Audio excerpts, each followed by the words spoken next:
welcome back. Let's start now with the first session. And we'll start with a presentation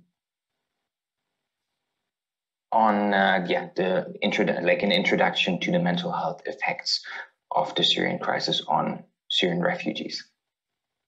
Sümeyye, the floor is yours. Herkese merhaba. Benim adım Sümeyye. Türk Kızılay Gaziantep Toplum Merkezi'nde klinik psikolog olarak görev yapıyorum. Öncelikle bugün bu konferansın bir parçası olduğum için ve aynı zamanda danışanlarımın izniyle danışanlarımdan bir şeyler paylaşacağım için hem çok mutlu hem de çok heyecanlı olduğumu ifade etmek istiyorum. Bunu ilerleyen zamanlarda da bayağı belli edeceğim. Gaziantep hakkında şöyle küçük bir bilgi verebilirim. Gaziantep Türkiye'de en çok mülteci barındıran ikinci şehir. Gaziantep has about 500,000 refugees, and it's second in place in terms of the number of refugees after Istanbul, and it also has a border with Syria. So we meet the migrants every day on a daily basis. And then we also have the chance to work with the refugees who have been accustomed to their new country. And we can see the difference between the newcomers and the one who have been here for a while. Now I'd like to talk to you a little bit about the challenges that cause some mental disorders. And I'd like to start with a picture that one of my clients has drawn. And I'll share it with you, and then I'll ask you to analyze it for half a minute or maybe for a minute. Let's see. Could I share the screen? Okay, good. Now this is a child. And I'd like to share with you another picture too. Could you please show the other picture?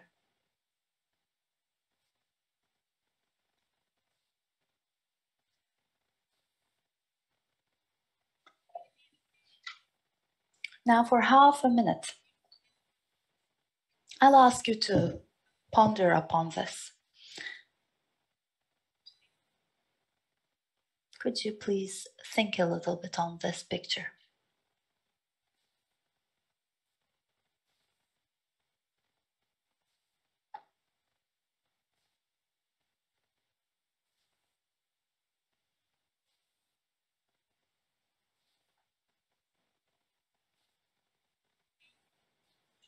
Look at the colors, they're faded away. It's under the dark clouds. The water has receded. The earth is darker. And from such a region, there's a movement into an area where the trees are green, waters flow, and you have the clouds and the blue sky. So there's a lot of hope in here and a huge reality, isn't there? Yes, at the place of arrival, there are some signs of life, no longer the dark clouds, but there's nothing, no institution of health, no institution of education. It's an empty world. So the people who arrive here will have started from scratch, won't they? Even though the sky might be blue, they'll have to set up a civilization, a life, thinking of what they had to leave behind, right? It's quite a harsh condition. Now, thinking of the Syrians who come to Turkey, I'd like to talk specifically about these people and then make it more general. Okay. Now, these people might have some commonalities with the Turkish people, but still there are a lot of differences as well. So the migrants who come here might be exposed to a cultural shock. So from Maslow's pyramid, they enter into a new world, and they're like from the fourth layer, fall right down onto the very first layer, back to the basics. So when they arrive, they have to first meet their primary needs, the very basic needs, what is essential only. And then they go through a culture shock of some sort. And with that culture shock, there is an alienation process that starts. They feel alienated because everything is different. The people, the culture, everything is different. And this feeling of alienation also is internalized, and they feel alienated towards themselves too. And this is often followed by a feeling of solitude. They feel lonely because all they can take with themselves is only a couple of belongings that they had with them, and not even that. And they have this it's not like they have this longing for a better life. It's some sort of a forced movement. And there's this huge feeling of loneliness, because this feeling of void, this feeling of emptiness inside prevails in their lives. It continues. And there's a big longing for what was left behind. And after a while, for the migrants, longing for something becomes a part of their personality. And it's like unresolved grief too. With many of my clients, when they arrive, it's really like, yes, there was once such a country. There was once such a culture. It's like my clients are talking to me about their home countries and trying to prove to myself and to themselves that it all was real. And of course, they're no longer the same person they used to be. They change. And this is why there might be an identity crash as well, or a collusion of who they are. Like someone said to me when I was in Syria, I was a merchant and I used to come to Turkey for trade purposes. I was a respected man and I was respected back in Syria as well. But now, when I'm even going from one city to another, I have to ask for permission, he said. And now I ask myself, said this client, am I someone in need, or am I the same merchant that I used to be back then? So this is the identity clash that I was talking about. Or for a child, am I still the successful child that I used to be? Or am I someone who doesn't even speak the language at school anymore? That's what we hear quite often. Now, when parents come to Turkey from Syria, they can't have a hold of things, and it's usually their children who parent themselves, or the child parents his or her parents, which causes another clash within the family. Well, they no longer have a society that they belong to, so they deal with this feeling of rootlessness, of being uprooted, and they do not feel rooted anywhere anymore because they do not have an extended family to rely on, and they do not have a community to rely on either. Now, I said that there are some commonalities between the values in the Syrian and the Turkish culture, but there are huge differences as well. I mean, some Syrians, when they come to Turkey,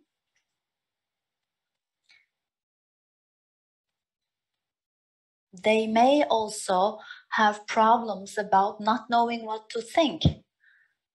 about different values, and sometimes they find themselves in a position where they have to look down upon their own values, like girls, for example, a very small example. Girls going out alone. This is an ordinary thing and no problem at all in Turkey. But in Syria, girls cannot go out on their own. So in Turkey, this is not that sort of a meaningful value as such.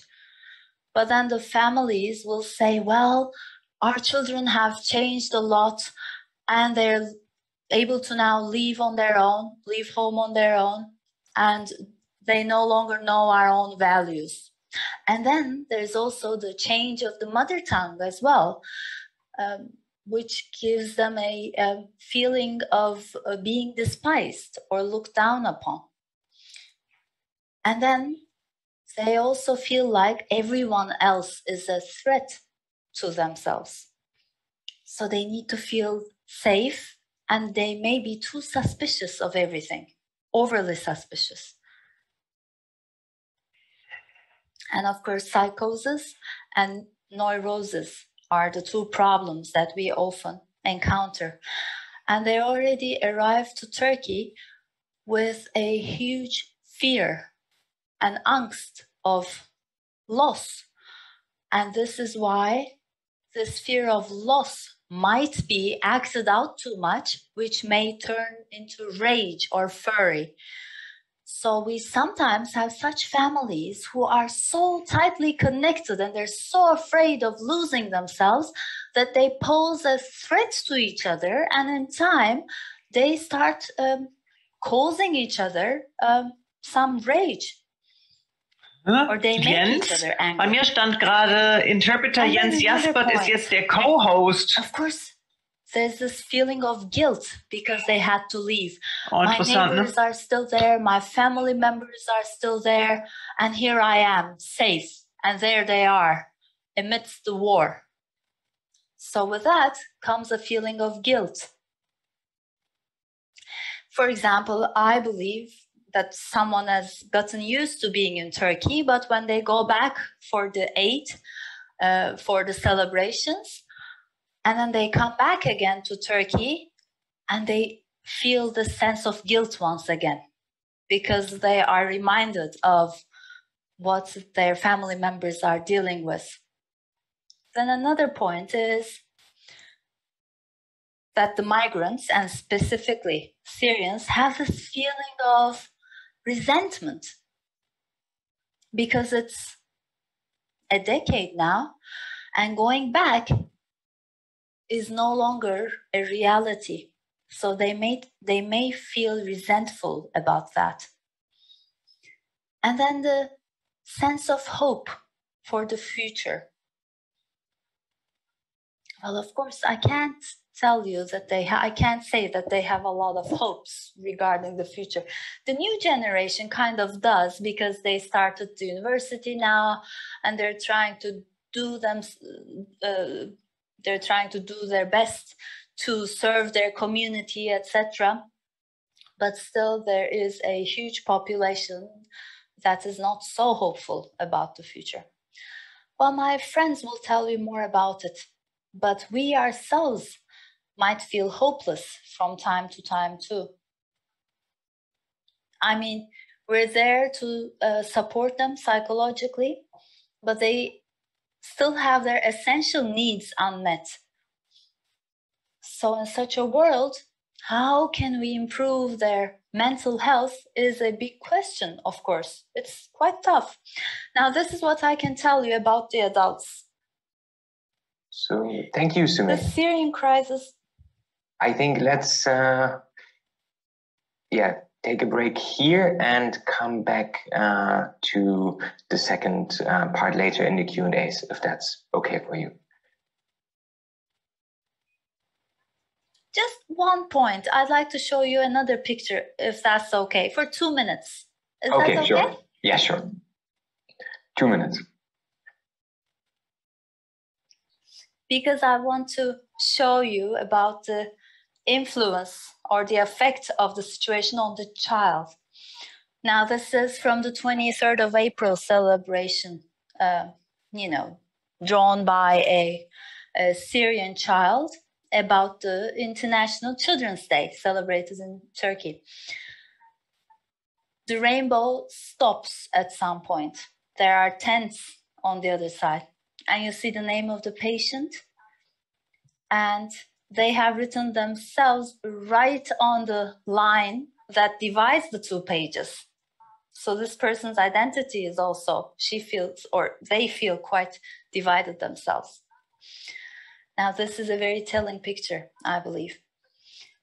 Now, not only Turkish children, it says Turkish children are happy to fly, but Syrian children are afraid to fly, which means dying. That's what I wanted to tell you. Thank you very much. Thank you so much, Sümeyye. Just remind me again, you are working in Kocaeli, right? In a community center, or in which city?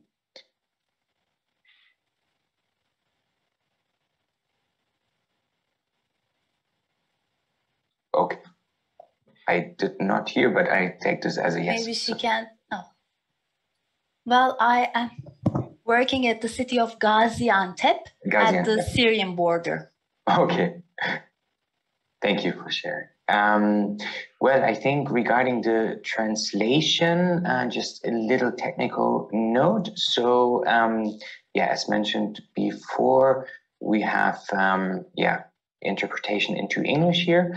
So, available. So just choose that, or if you were to alternatively listen to the original sound of the speaker, then you can just choose the language of the speaker. I think that's basically take it if you don't use the English channel, then this will automatically occur. So now let's continue with 25 minutes of Selim Takti. Selim will speak in German, if I'm not mistaken. And then we have 15 minutes Q&A afterwards. So you can all, we can come back to Sümeyye then. Thank you, Selim. Vielen Dank, Leo. Thanks, Leo. Es freut mich sehr, hier teilnehmen zu dürfen. Delighted to participate in this conference. Ich muss mal kurz... Just trying to settle a technical issue. Yes.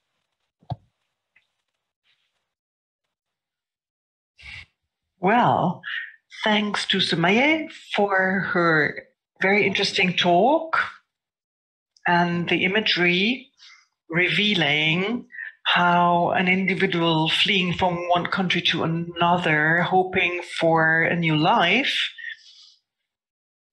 may deal with it, and that the conditions in the target country are not as expected. I'm Selim Takti. I'm a certified psychologist and psychotherapist for Red Cross in the Psychosocial Center in Ibach, in the first access point where refugees get to in our area. And find accommodation after having escaped their home country. And in our center, refugees apply for asylum. They get accommodation, they get some benefits, food, money, access to the health system. And my task is mainly to provide psychotherapist treatment to refugees and also counseling. We do work closely with the authorities for foreign citizens, job centers, social welfare office, lawyers, hospitals. And before getting to the individual diagnoses, I would like to describe what mood people are when they get here and what the issues are they are facing when arriving in Germany. I would first of all highlight the so-called post-migration stress factors that are involved in entering a new country, having escaped one. It is important to be aware of them because psychotherapy cannot be commenced should these stress factors still be available. So post-migration stress factors like insecurities in terms of residence or the fear of being pulled out of the country, the fear of being expelled, life in insecurity, and had become clear that the longer asylum procedures take, the more the possibility is to fall into a mental disorder, and contact to authorities like social welfare office, foreigners office, or the hearing at the Central Refugee Authority can stress refugees enormously. It may also be difficult to search a job and to live in financial insecurity, to be discriminated against, or getting together with one's family. So these are all concerns also about maybe the family you may have left home. And what adds on are conditions of life in asylums, because living conditions are very narrow. People don't have private spheres, and they have quite a high level of noise that makes people suffer from time to time and even worsen their situation. And my activity, as well as one of my colleagues, involves minimizing stress factors before starting psychotherapy. And the resident status helps refugees to integrate in society, to work, to have social security and health insurance. So these are the basic factors that protect people from post-traumatic disorders and give people a condition and a perspective for their life. And this is why it is so important to do away with these stress factors first before starting with psychotherapy. Many refugees are suffering from severe trauma disorder, and they've experienced more than one trauma in their lives.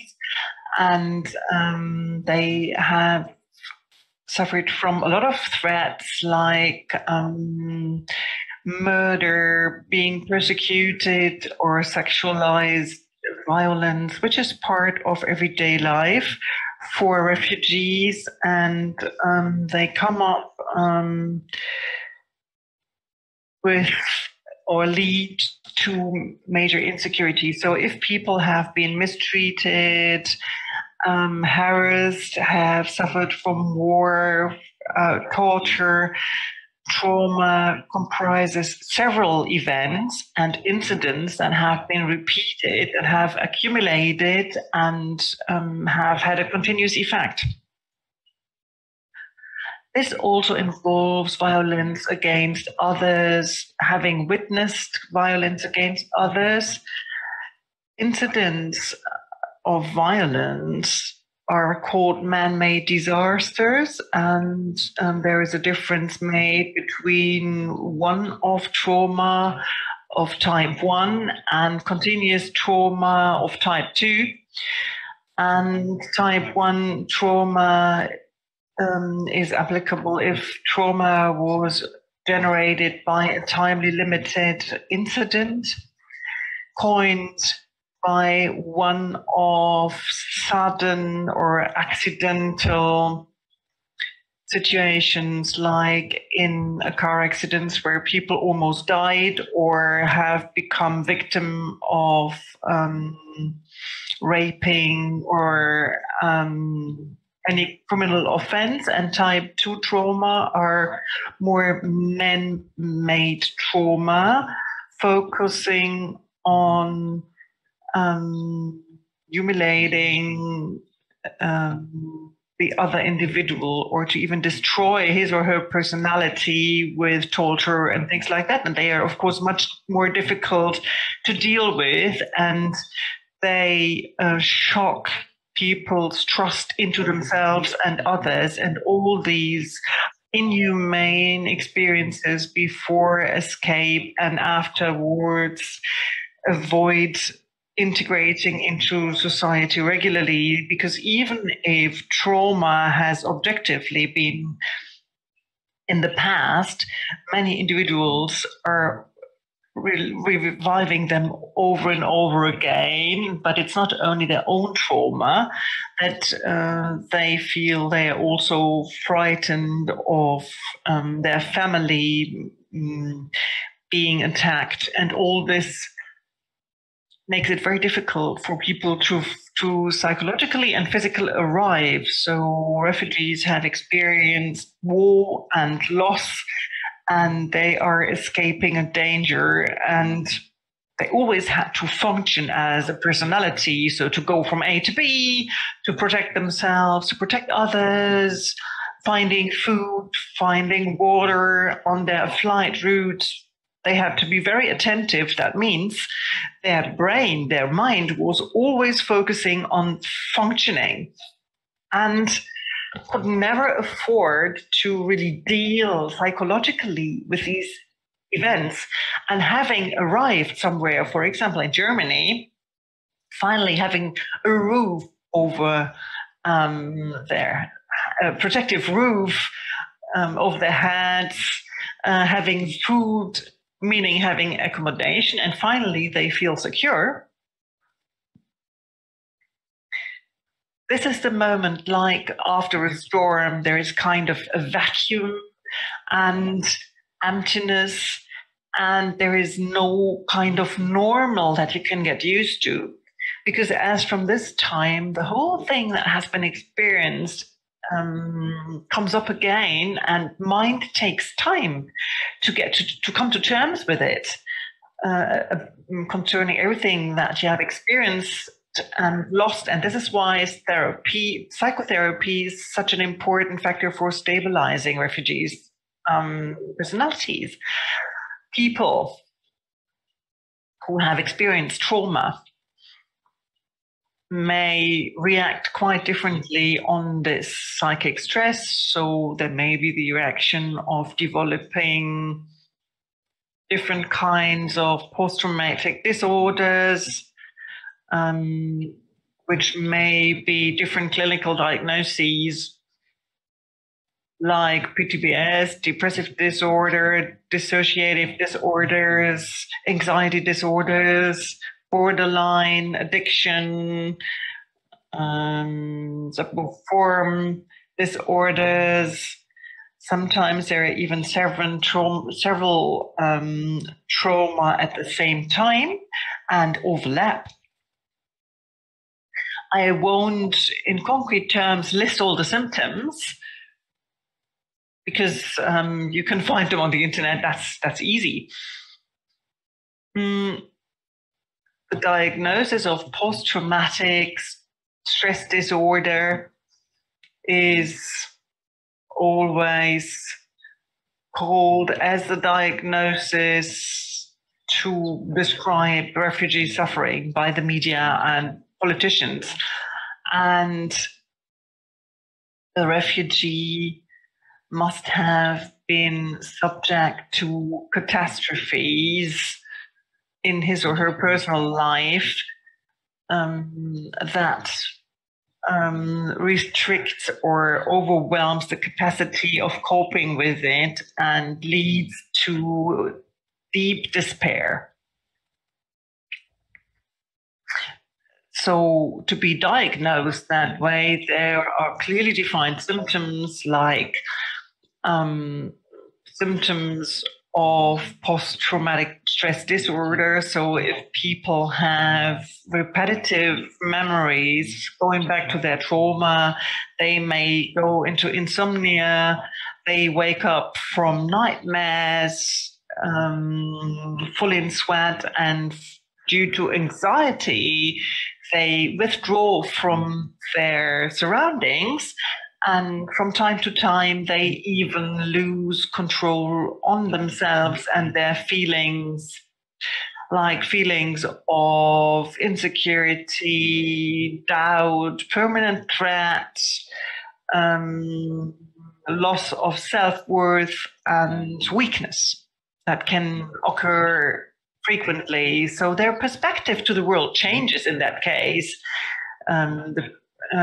People think in that situation that, or perceive the world as chaotic and hard to understand. The sense of life gets lost, and there are more feelings of helplessness, of being dependent on others.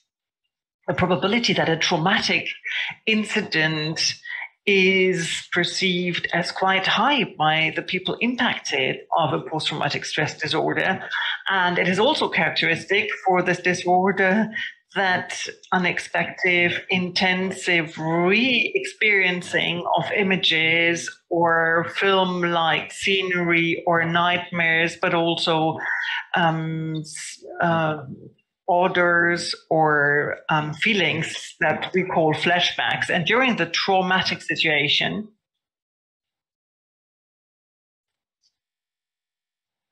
the experienced feelings could not be digested, could not be coped with. And in many cases, a post-coping is carried out in a situation when the body relieves, let's say, when dreaming, when falling asleep, when waking up, and also during daytime, flashbacks can occur. Also by so-called triggers or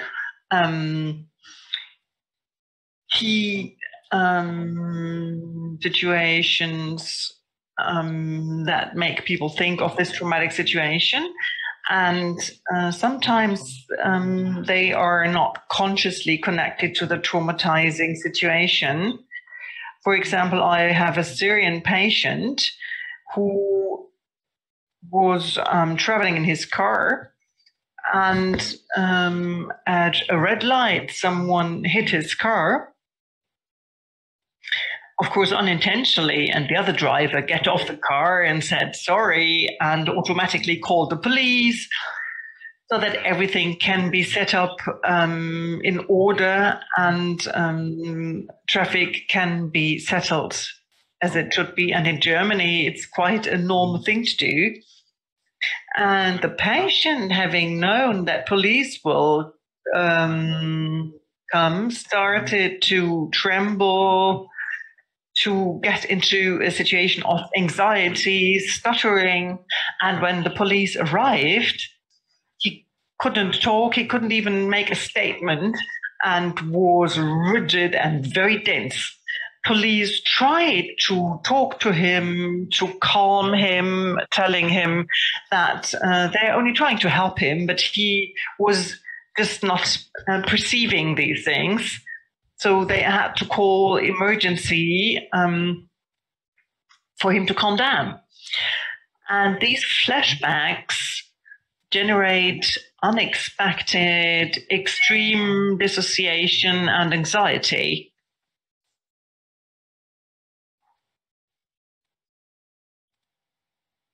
Dissociation means separation or dissolution, which makes a person feel powerless and feeling that the traumatizing experience will have to come up again. And people tend to say it feels like being in fog, or I lose my head. Physically I'm here, but my mind moves somewhere else. I just I'm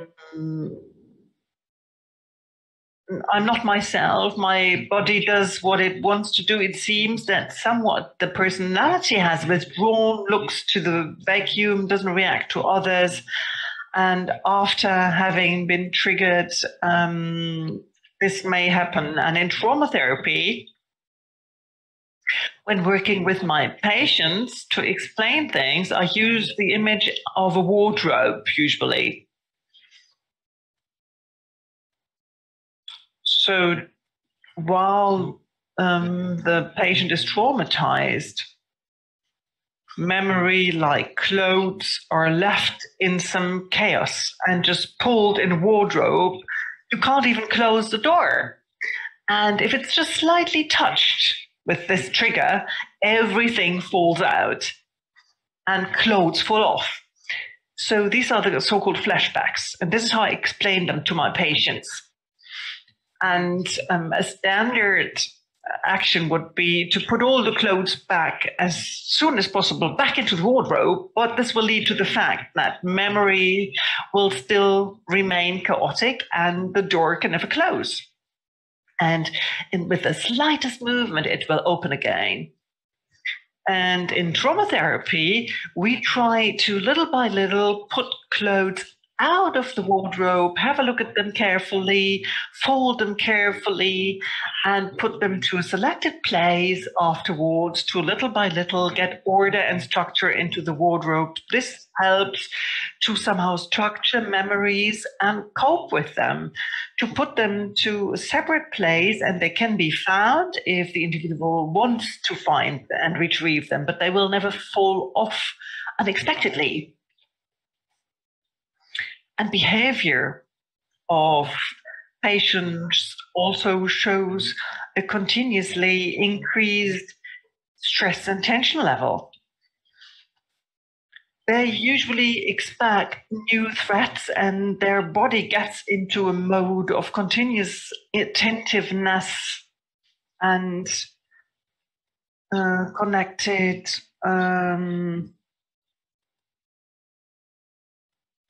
nervousness, and people have sleeping disorders that increase the increased stimulus triggers that also lead to a high preparedness to get into conflict or rage and anger, and concentration capacities are usually lowered,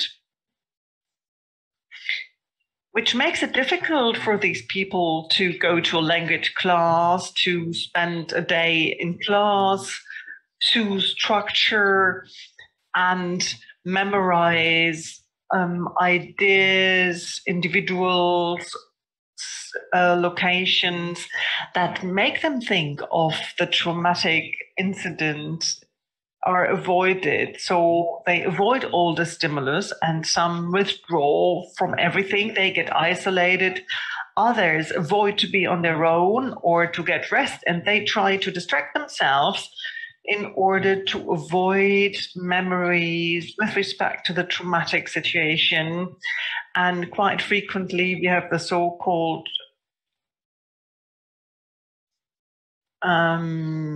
sensation dumbness.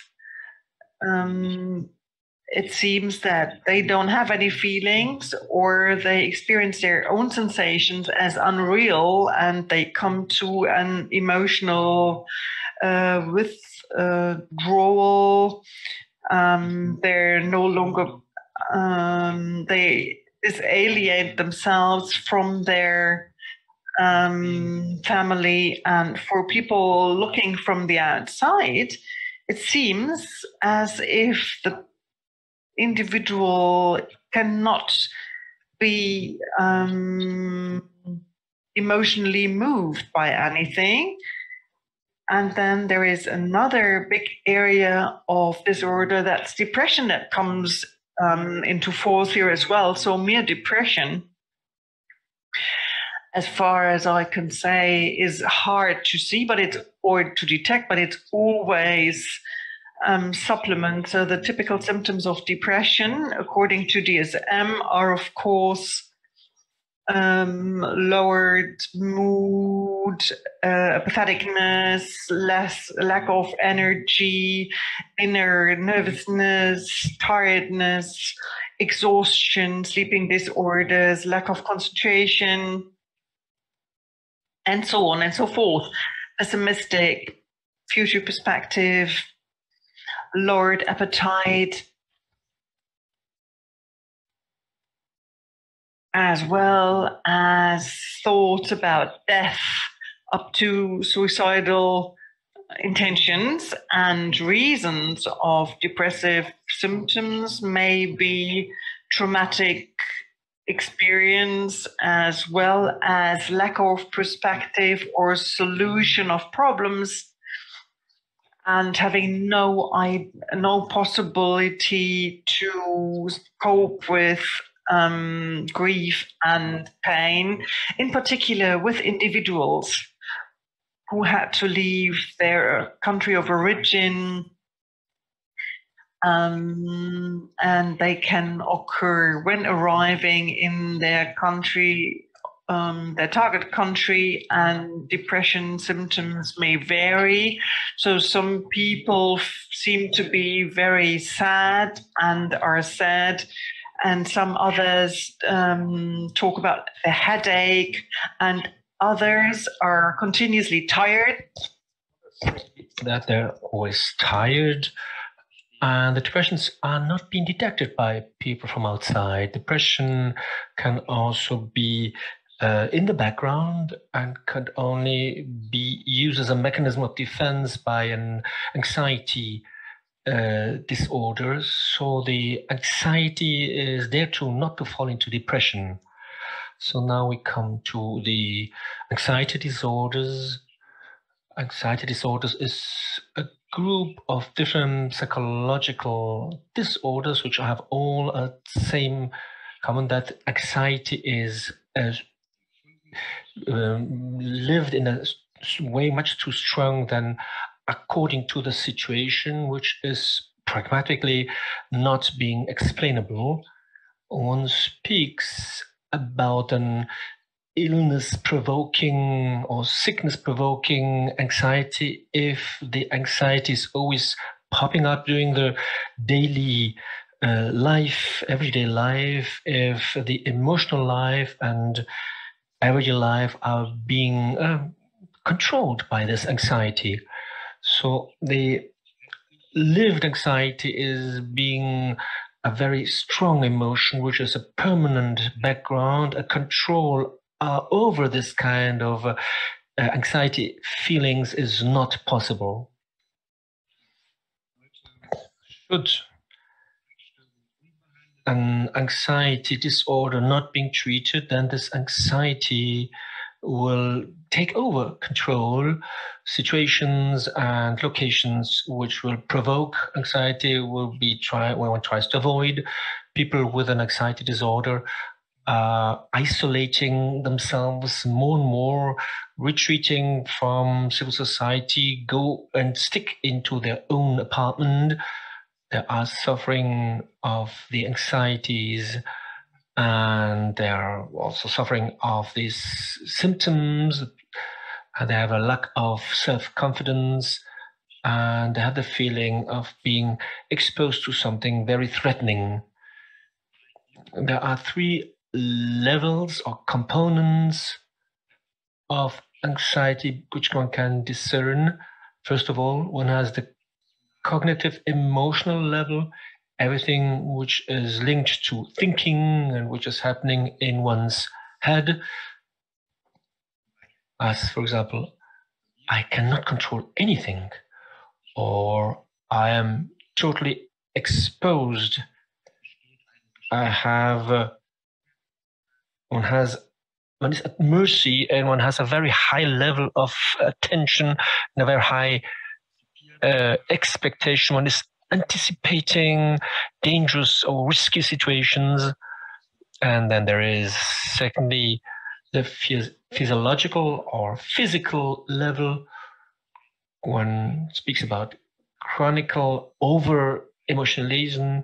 One is shaking, one has nausea, one has wet hands and loose knees. And the third level is the behavior level. So the tendency to avoid certain situations, and the need to escape. A lot of refugees have this made due to existential situations which are made during the escape or in their home. I have an example for that. I had a Yazid Syrian patient, and patients, Yazid Syrian patient, which could flee from being imprisoned by the by IS, and while escaping on the escape route to Germany, she had death anxieties. The restricted room in the airplane made her think and re-triggered the situation of being put into very, very narrow spaces and the humiliation she had to live and to be back into that horrible situation she had to endure when she was under control of the IS people. And this anxiety then developed into a kind of phobia of narrow spaces when she was in Germany. And the treatment of post-traumatic stress disorders, be depression or anxiety, is absolutely indispensable not to make them a chronic disease. Psychotherapy in PTSD situations is the first choice treatment. Medication treatment is as a unique treatment not really useful.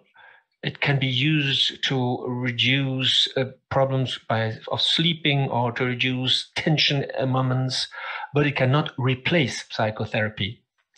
Selim, can I ask you to come to an end, please, as we're running out of time? And I would like to. All right, sure. 2 minutes. Psychotherapy in a situation of PTSD has 3 phases. First of all, what is the stabilization, and then is the trauma treatment, and then the psychosocial reintegration. The therapy should aim at granting them highest possible self-control, not to be submitted to situations of external control. In practice, even in psychotherapy, not everything can be treated in a final way. Some basic elements like torture or torture can be so humiliating that even time cannot resolve this. And for certain people, certain situations will always trigger certain of these experiences in a way that they will be deeply hurt and deeply affected. As a last point, psychotherapy with traumatized individuals can be compared to taking care of a wound. They will always have a scare, but it will be cleaned, it will be healed, but it still has a scare. Thank you very much for your attention. Thank you. So much, to you, Selim, as well, for your very, very insightful and informative presentation. Can you just, there's one little thing, can you just please explain very quickly what DSM means? Because you mentioned that. I'm not sure if everyone is aware of that. And then I would directly start with the first question from the audience.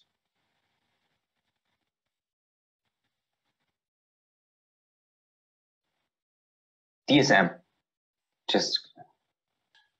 Yes, DSM, please. DSM is the groupment of all diseases. That's the Bible of psychotherapy and psychology. Here you will find there's a catalogue of all different disorders with the symptoms. DSM is a catalogue regrouping all diseases and their symptoms.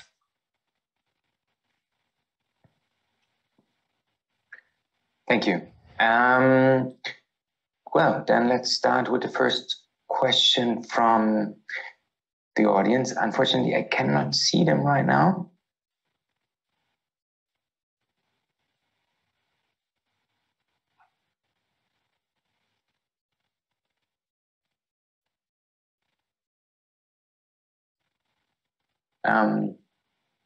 Well, then, okay. I cannot access the chat, but okay, anyways, then I have one other question for you. Sumaya, how does the geographical aspect play in there? That, I mean, Selim is working in Germany while you're working in Gaziantep, which is just in very, very close vicinity to Syria. In what way does that affect the mental effects compared in a comparative sense to Germany?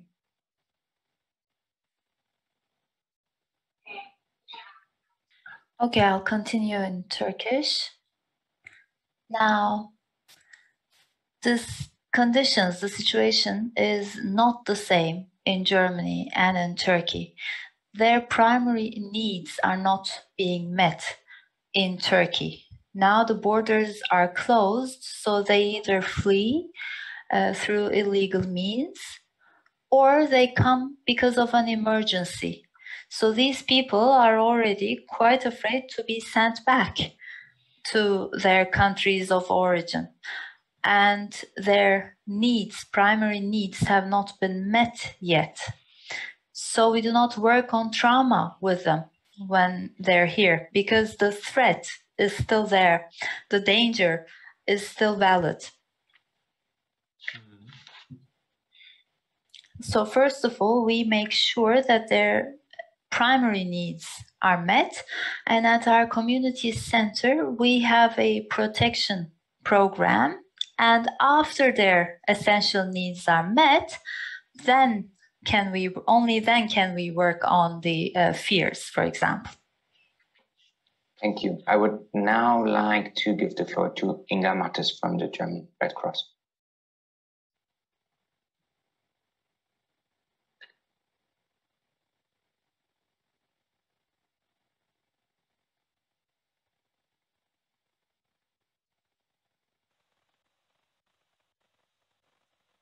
Yeah, like we advocate for as funding for psychosocial centers because we believe that refugees and migrants have went through really difficult situations and they need the psychosocial support. But we often get the questions from politicians who say, okay, but why do we need this? Like, come on, there aren't that many refugees anymore. And I think they also believe, okay, we have so many therapists in Germany, and like, why do we need this psychosocial support? Like, and do you think, like, for us, it's so like obvious why we need it, but it's sometimes difficult to explain. And like, do you think this is like maybe like that what you're doing, that this could be done by like, or like I feel it's really difficult, different from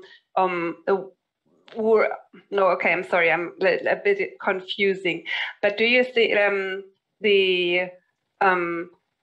why is it important? Like, do you have any ideas how we can convince or advocate why it is so important that we have people like you, and like that they can't be the therapy that there might be from like ordinary psychologists might not be sufficient? Do you understand my point? I'm sorry, I'm a bit confusing.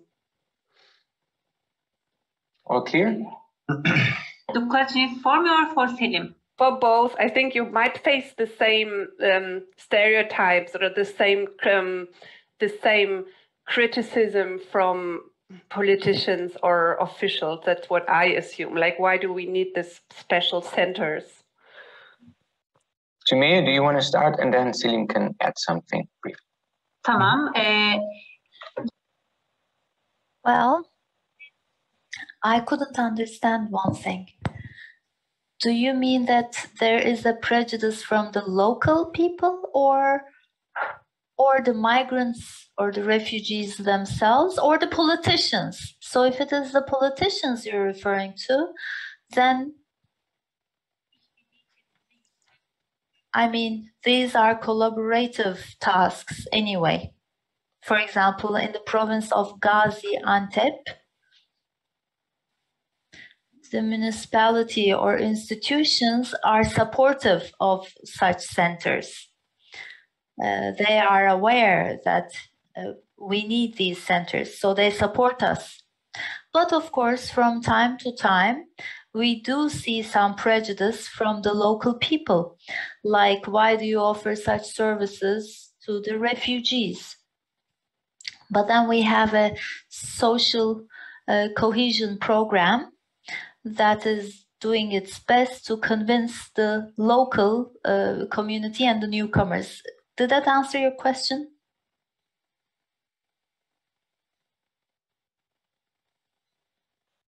Selim? Selim? Okay, Inga, are you? No, thank you, and thank you for bringing up this point of like the stereotypes from local society. This is also an interesting factor.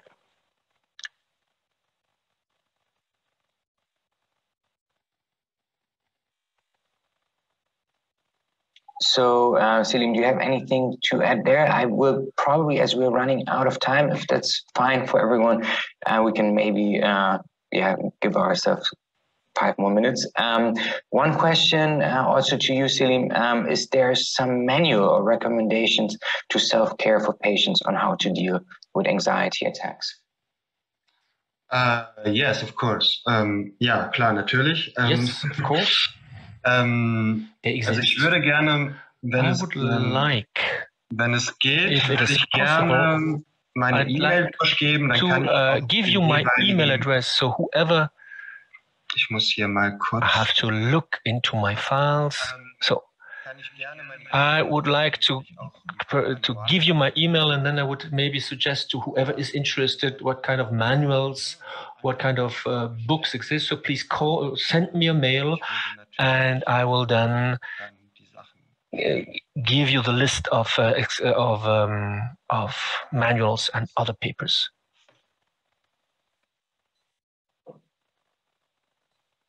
Okay. One more question. Many people choose not to seek psychosocial help, even though they clearly would benefit, in particular young men. So what strategies do you have to entice such people to find help, and what alternatives are there to professional help? And how can you get such people to find non-professional support, for example, ex-soldiers? Sümeyye? Well, here's what I can say. At the beginning, I mean, psychosocial help was an embarrassing thing that was quite widespread. But then there were some trainings offered, videos, and a lot of work done, which helped us get rid of this sort of prejudice. For example, in Turkey, we have a hotline or some links that offer psychosocial help. In the past, the clients were usually women, but now we have more and more men. However, you can't help someone unless they want your help, right? Mm-hmm. And that won't be helping them either. So they should first be asking for support for you to support them. But we are trying to get rid of the prejudice. Non-professional support. I mean, we haven't worked on that. We usually focused on the psychosocial help as professionals in Turkey, speaking of Turkey. Thank you. Any more questions? If not, I would like to conclude the first session. Thank you all so much. Thank you, Sümeyye. Thank you, Selim. And thank you for the very interesting questions.